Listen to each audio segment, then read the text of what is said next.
Hello, everyone, and welcome to our industry panel on search ranking. Panels are a new addition to DevCon, and I'm very excited to be your host, or perhaps your ringleader, for one of the first. My name is Chuck Meyer, and I'm a lead developer advocate here at Algolia. Ranking has become an increasingly complex topic as search moves towards hybrid and multimodal sources ranked by a combination of trained models and data-driven algorithms. Thankfully, we've got a panel of 4 industry experts to help guide us through. Let's bring them to the stage. First, I want to welcome Etienne Martin. Etienne has served as VP of AI products at Algolia for almost 2 years.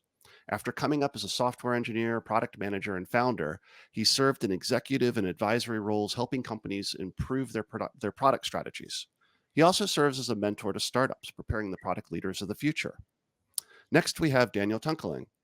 Daniel is an independent consultant specializing in search, machine learning, and data science. He did his undergraduate and master's work at MIT, holds a PhD in computer science from Carnegie Mellon. He was a founding employee at Endeca, and if you're too young to know, Endeca was a search pioneer. He's been a tech lead at Google, focused on local search, an engineering director at LinkedIn, focused on search quality, and now he does consulting. Daniel wrote a book on faceted search. He taught search classes through UpLimit. He blogs on Medium about search-related topics, particularly query understanding. And he is a named inventor on 38 patents and 26 published patent applications. Next, we have Eric Pugh. Eric is the co-founder and CEO of OpenSource Connections. Today, he helps OSC's clients, especially those in e-commerce, build their own search teams and improve their search maturity, both by leading projects and acting as a trusted advisor. Eric has been involved in the open source world as a developer, committer, and user for the past 15 years. He is a member of the Apache Software Foundation and an active committer to Apache Solr. He has co-authored the book Apache Solr Enterprise Search Server, now in its 3rd edition. He also stewards Cupid, an open source platform for assessing and improving your search relevance. We're going to be hearing more about Cupid later. Finally, we have Charlie Hull. Charlie is the marketing director at OSC and also leads client projects. He writes regularly on search issues and runs the London Lucene/Solr meetup. Charlie co-founded Flax in 2001, the UK's leading open source search company, which is now a part of the Open Source Connections. He holds a bachelor's in engineering from the University of Manchester and has been an electronic engineer in the sound industry, a software engineer, a team leader, a project manager, and an application developer and independent software consultant. Charlie co-authored Searching the Enterprise with Professor Udo Kruschwitz. He's also the organizer of the Haystack Conference, which just took place in Berlin on September 30th and is going to be coming to the US later this year. So welcome, everyone. Let's go ahead and get started. I'm going to get right into it with the first question, which is actually going to be for Daniel, but is sort of brought up by Eric. Eric pointed out that in the marketing materials for this panel, at one point we actually used the term relevance instead of ranking. So Daniel, I know this is something you feel very strongly about. What is the difference between relevance and ranking, and why should we stop using the terms interchangeably? So in my view, relevance is not exactly, but largely an objective thing. That is, a result is relevant if it's responsive to the query. And ranking is a bit different. It's more subjective. Is this the right result for the right user at the right time? So as an example, if I want to buy a laptop, perhaps all laptops are relevant if I see them on a site, but the laptops I want the most, or perhaps the ones that are most valuable to sell for the business, are the ones that should be ranked higher. Ranking incorporates desirability and other subjective notions. I can see that. So from that perspective, would you say that it's important to find the relevance of a set of results prior to ranking them, or do they kind of happen in combination? So I would say that relevance is necessary, but not sufficient for good ranking. So yes, you think of relevance as the first thing you do. I would say that there's room for variation in relevance. you might return something maybe not quite perfect in relevance because ranking factors override them. But at least at a sort of baseline level, if something is irrelevant, it shouldn't be ranked. It's interesting.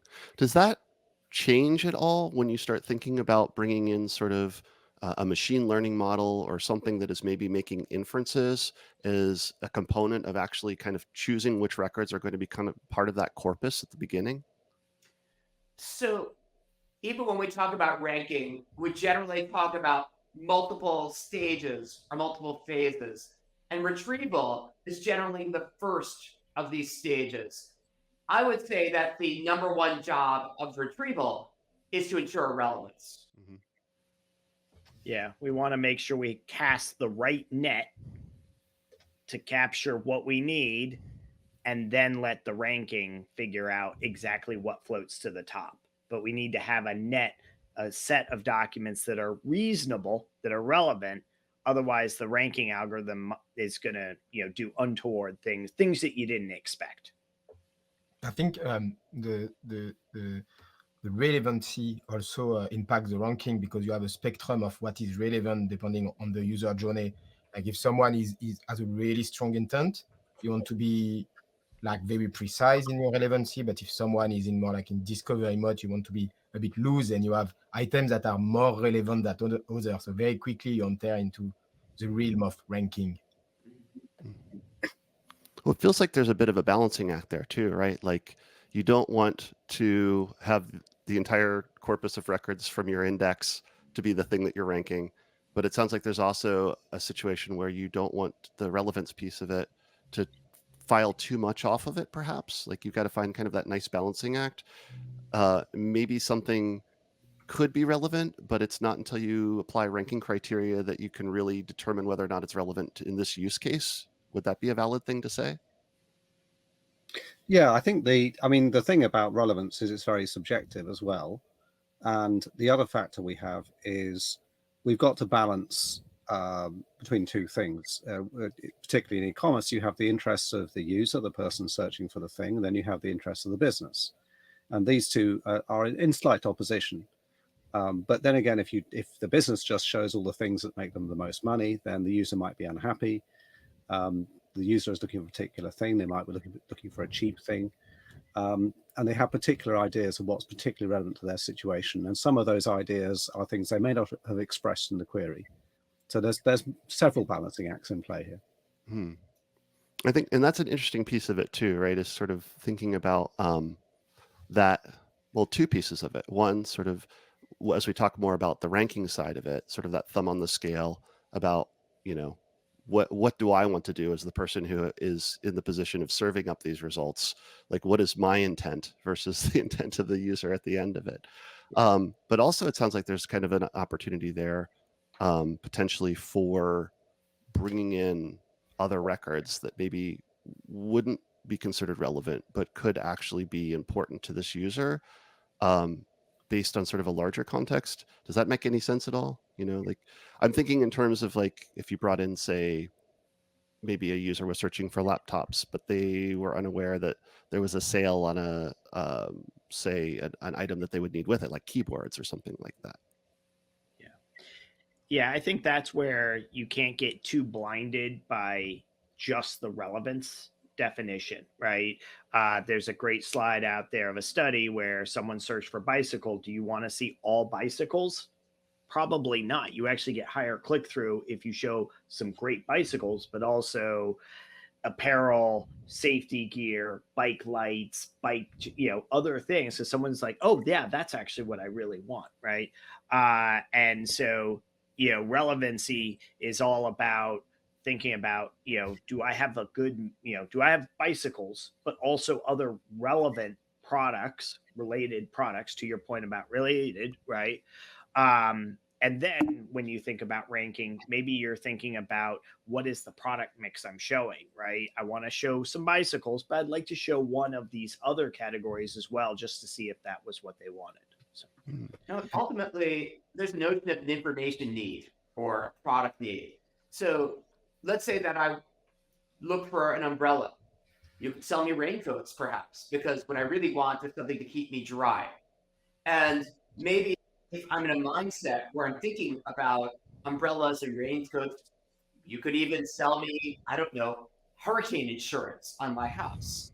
In a way, this is a conversation about what the search application thinks the user needs, or what need even could be surfaced in the context of the experience.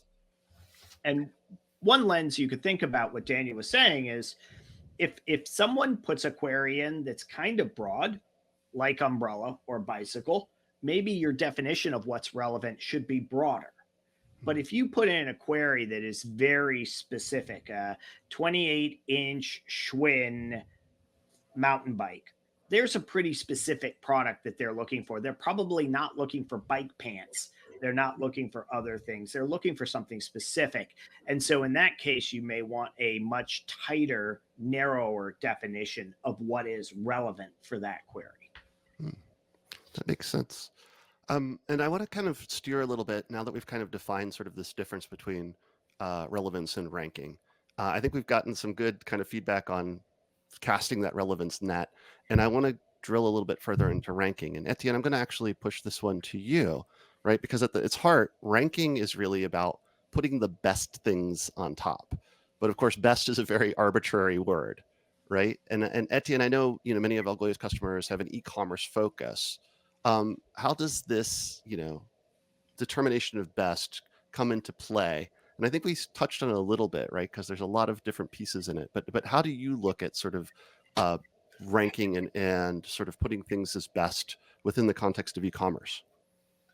Yeah, I think the best way to serve the best result is a lot of time to understand the intent and the user journey. Because when we think of intent, there is an entire spectrum of journeys. There is inspiration, there is browsing, there is searching, there is buying.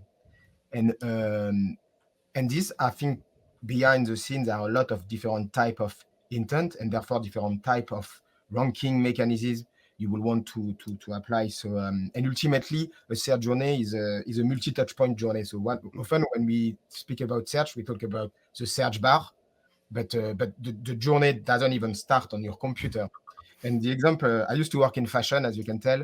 The example I always give is a jacket.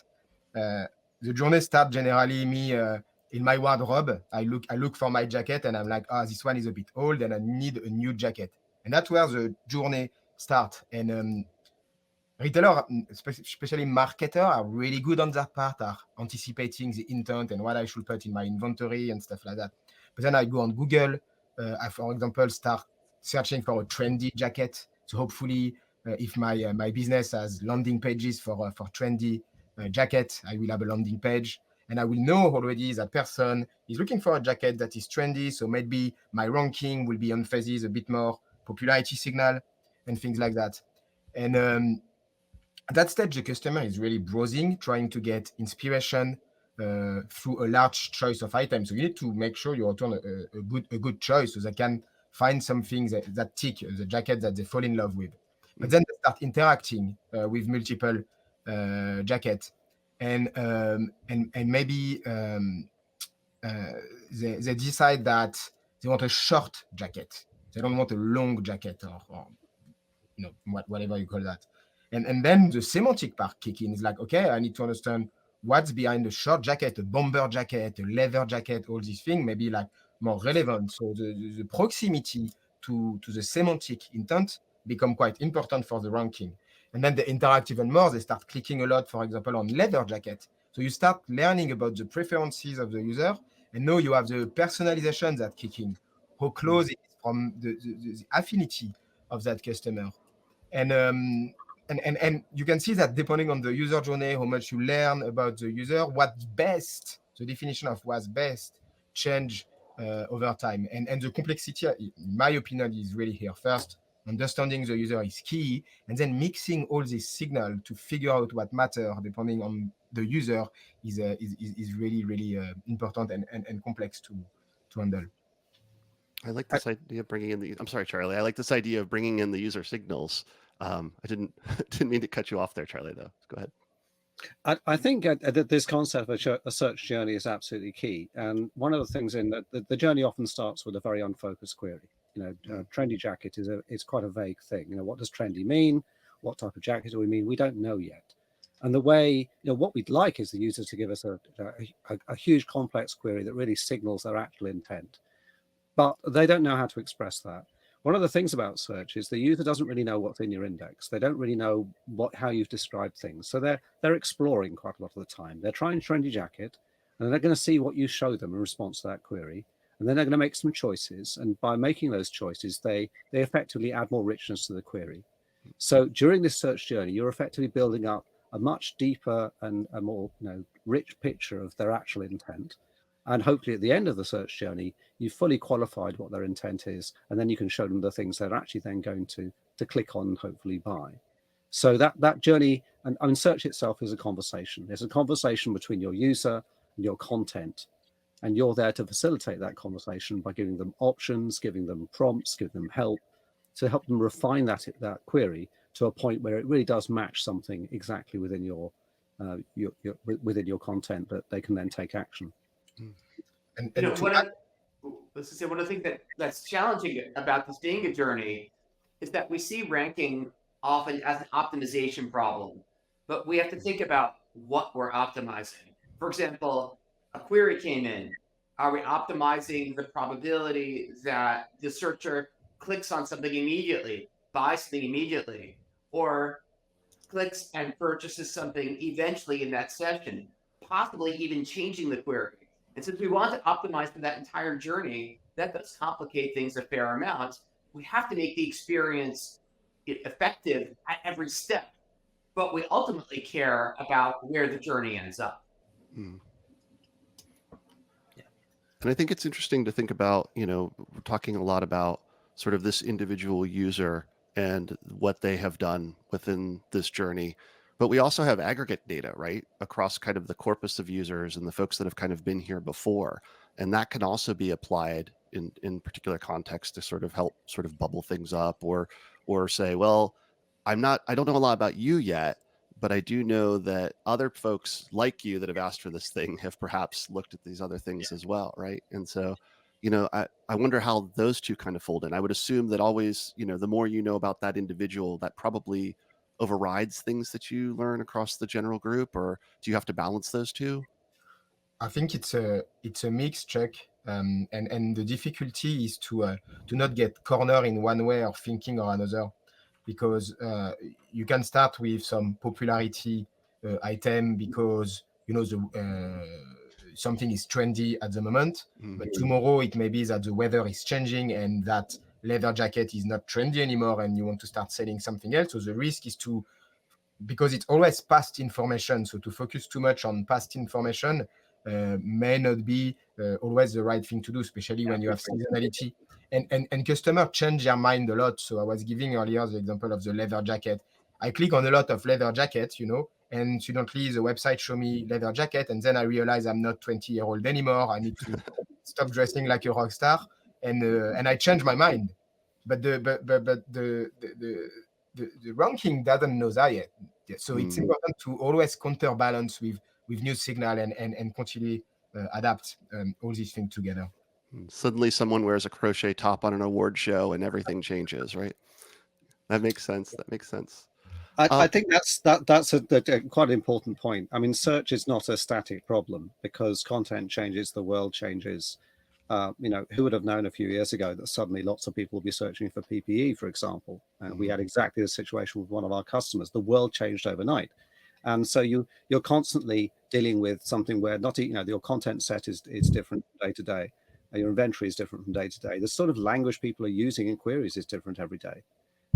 So that's another factor to take into account. The way someone describes something and the things you're able to offer them will change from day to day. And so it's not a static optimization problem either. Well, I think that can take us into our next topic, right? Which is sort of testing the efficacy of your rankings. And I know that kind of one of the things that Eric, you'd brought up when we were talking previously is the differences between explicit and implicit judgments when you're kind of going in and kind of looking Yeah. at ranking.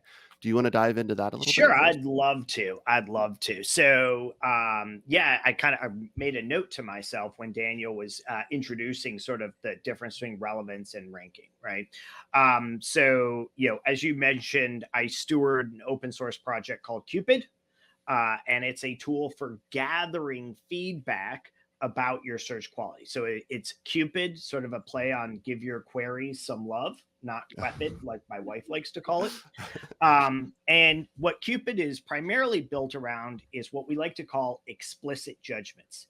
It's asking a human, typically, here is a query, here is a document. How good of a match is that, right? The query is laptop. Is this a laptop? The query is bicycle. Is this a bicycle? The query is umbrella. Is it an umbrella? And explicit judgments, we like them because they're in many ways fairly easy to gather. We just need a human being and some structure. We gather that, and it helps us with that relevance problem. It helps us say, are we returning good candidates, right? These are things that we want. But where explicit judgments break down is that they're not good about capturing biases, inherent biases that we have as human beings, right? That, when you're looking for something, is that if I show you if you say iPhone and I show you an iPhone Model 3, right? It is technically an iPhone, but nobody shopping for iPhones with a query iPhone is looking for a old iPhone like that, right? They would put something else in if they wanted to. And that's where explicit judgments break down. So we have another tool, implicit judgments. And these are judgments that are gathered off of what you were just highlighting about that aggregate data, the click logs. What are people doing, right? And explicit judgments capture a lot of those inherent biases that I like Puma instead of Adidas, right? And so you could show me both, and they're all technically relevant, but one of them I'm going to click on a lot more than the other, right? So implicit judgments gather that. Now, the data is messier. The process of gathering it requires a lot more clicks and user traffic, and how do you handle a product that maybe has never been seen before, so therefore it has never had a chance to be clicked on, and so maybe it looks bad. So implicit judgments have their own challenges, but they fill in a lot of that second half, which gets a lot more to the ranking. How good is my ranking, right? Am I showing Adidas versus Puma clothes in the right order according to what my audience has a strong preference to? Maybe to the example of the jacket, the leather jacket, that in the winter, we're looking for something very heavy, but then in the summer, we're looking for something very light. They're all technically leather jackets according to our explicit data, but our implicit data can inform our understanding that, these heavy leather jackets in July in the Northern Hemisphere are much less attractive than these other lightweight jackets are. So yeah. Just add a moment, something to that, which is that explicit judgments allow you to say, hey, these two things, are they relevant or not? And implicit ones, what do you like? If you skip a result as a user, you might skip it because it's irrelevant, or you might skip it because you don't like it. As a user, applying an implicit judgment, so you don't tell the system the difference. And this is where explicit judgments shine. In contrast, because implicit judgments are about what every user likes, you really have to be that user, have the agency to that segment. Yeah. I think the other thing about explicit and implicit judgments is, one depends on humans, and that's explicit judgments depends on humans, and that's actually quite a hard thing to scale. Now, sitting down and rating a load of search results is not the most exciting job in the world to do. Implicit judgments, you're just collecting clicks, so again, it's more automatic, but you have the problem of noise. one very interesting thing that's happening at the moment is the possibility to scale up the explicit judgments using some AI technology, effectively asking a large language model, please give me a judgment, act as a kind of, automatic judger. And this has opened up some fantastic possibilities for really scaling up those explicit judgments. So that's it's kind of the, not, maybe not the third way, but an additional way. But I also like to mention that the tool that Eric mentioned, Cupid, we built this many years ago, and it's been really exciting to work with the Algolia team to get it so it's now compatible with Algolia. Yeah, that was a fun project. So you can actually use Cupid to essentially do ranking judgments for your Algolia index. So if you haven't used it before, it's kind of a fun tool for that.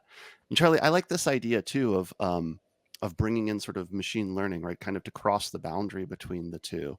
I'm really intrigued by that. Like, is there the possibility of essentially creating something that can model your user behaviors in a way that can sort of bridge that gap between having to collect those real world data points and that sort of like, okay, you're a person, you understand this stuff. And I'm really curious how that will impact, because I think, Eric, you brought up earlier the sort of the new content problem or the new product problem, right? Which is you've got a new thing that you really want to slot in, but you don't have that data yet. Like, is there a possibility that sort of having this model can kind of allow you to bridge that gap between looking backward and looking forward? And Etienne, I don't know if you have something anything in that space too that you can kind of bring in. I mean, I think that what we see a lot of is people using machine learning to say, well, my new content looks similar to my old content, and the stronger the similarity is, then maybe the ratings and evaluation I did on my old content can apply to my new content, right? Think environments like fashion where the SKUs are constantly changing very quickly. It may be difficult to build a big body of implicit judgments and a lot of work for the explicit. But maybe if we have some good model and classification, you can say, well, this is what these rated before. It's very, very similar. So we can give it that rate, those judgments over there. That can be one approach to sort of backfilling in.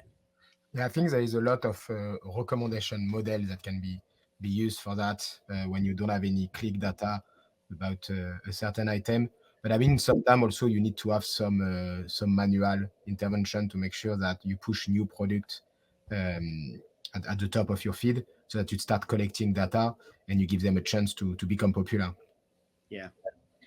And it's part of why you want to think in your ranking. Like, maybe if you use popularity in your ranking, maybe you want to keep, use that for some of the slots, but not all of it, right? Your ranking model may need to be kind of aware that, hey, we're too biased to one thing, and let's bring in some other content that maybe doesn't have a lot of popularity and give it a chance. Let's see if it outperforms what you expect, and give it a chance to gather that ranking information, that implicit judgment.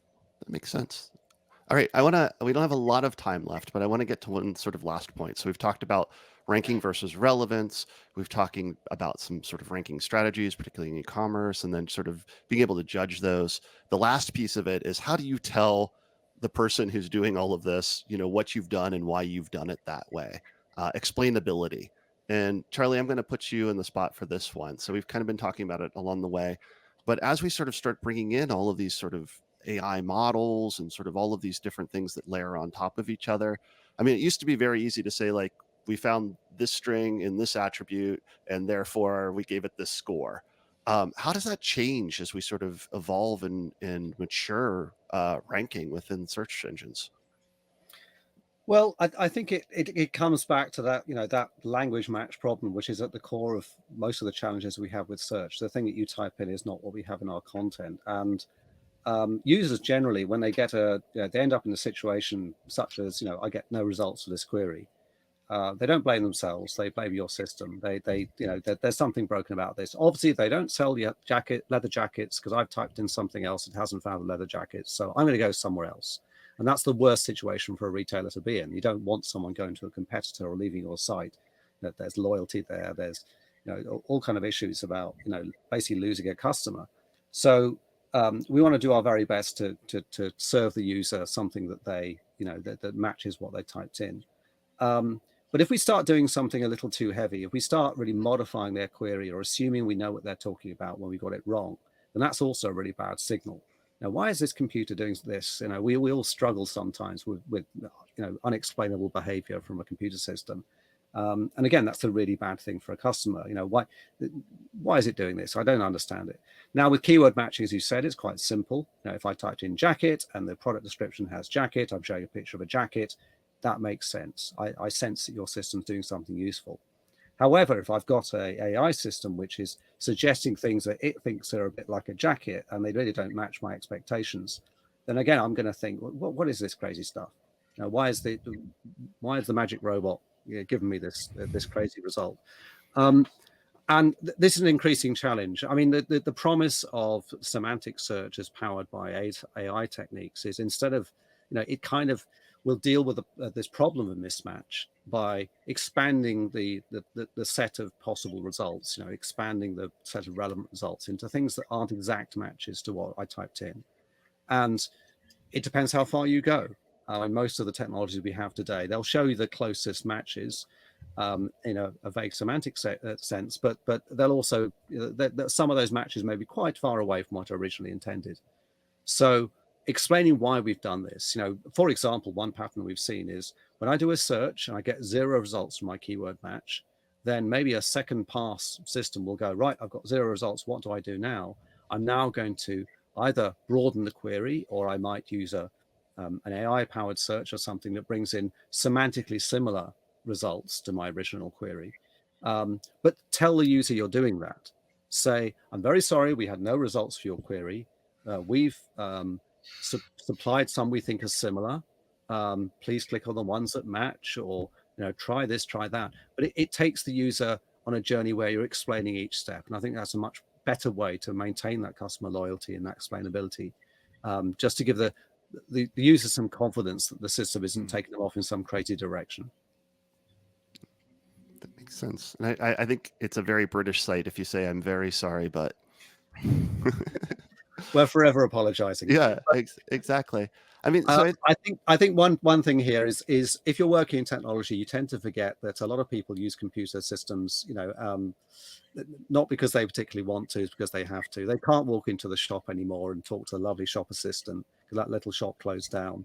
They're now having to use an e-commerce system, and that they're hoping it gives them as good a user experience. And I think our job is to try and build the best experience we can, and search is very much a part of that. So, and what about, so there's sort of 2 levels of explainability too, right? There's the explainability to the end user, right? To sort of say like, oh, hey, this is why you got the results you got. But also sort of as, say, a business user, right? When I go and look at the site, like I want to understand, like, why is my website showing these things, right? And now we've got scores and confidence levels and percentages and things like that. Is there any way to sort of crack that nut of like, how do we surface that in a way that actually makes my business user feel confident in the system that we've constructed? I think that I think it's in some ways a little bit of an unsolved problem, because what I typically see is that all the various parts that feed into building an answer, you can dig into each one and get some understanding, but rarely do they put all the way through full up and down the stack, right? That the explainability goes from one system to the next, and that they're all fed together. I always hate it when I see a microservice that calls out and does something special, and then you get the stuff back and you're like, oh, but I can't integrate that explain syntax with the rest of my environment. I suspect as we move forward, traceability across all the layers will become more and more important to the people building these systems, so we can surface it up to the business user. Statistics can help. If you find one mistake, in the old way, you could say, great, show me the exact deterministic process. But if in the new way, where maybe that process is a black box, you need to find a lot of examples and look for patterns. Yeah. Excellent. Well, I'm afraid we're at the end of our time here, so I'm going to leave it there. But I think we've had excellent sort of insights. I've learned quite a bit, particularly when to use relevance and when to use ranking, which I think is probably the biggest takeaway I'm taking from this. But I want to thank you all for being here today. I want to thank Etienne Martin. I want to thank Daniel Tunkelang, Charlie Hull, Eric Pugh. I want to thank all of you for coming and attending this panel. There's lots of other great content going on at DevCon today. Look into Cupid, look into Haystack, obviously look into all of the amazing AI products that Etienne is putting out in the Algolia world. And you'll be seeing, hopefully, all of these folks in the chat. I think some of you are joining our chat to answer some questions. So thank you very much. Take care. Thank you. Thank you. Thank you.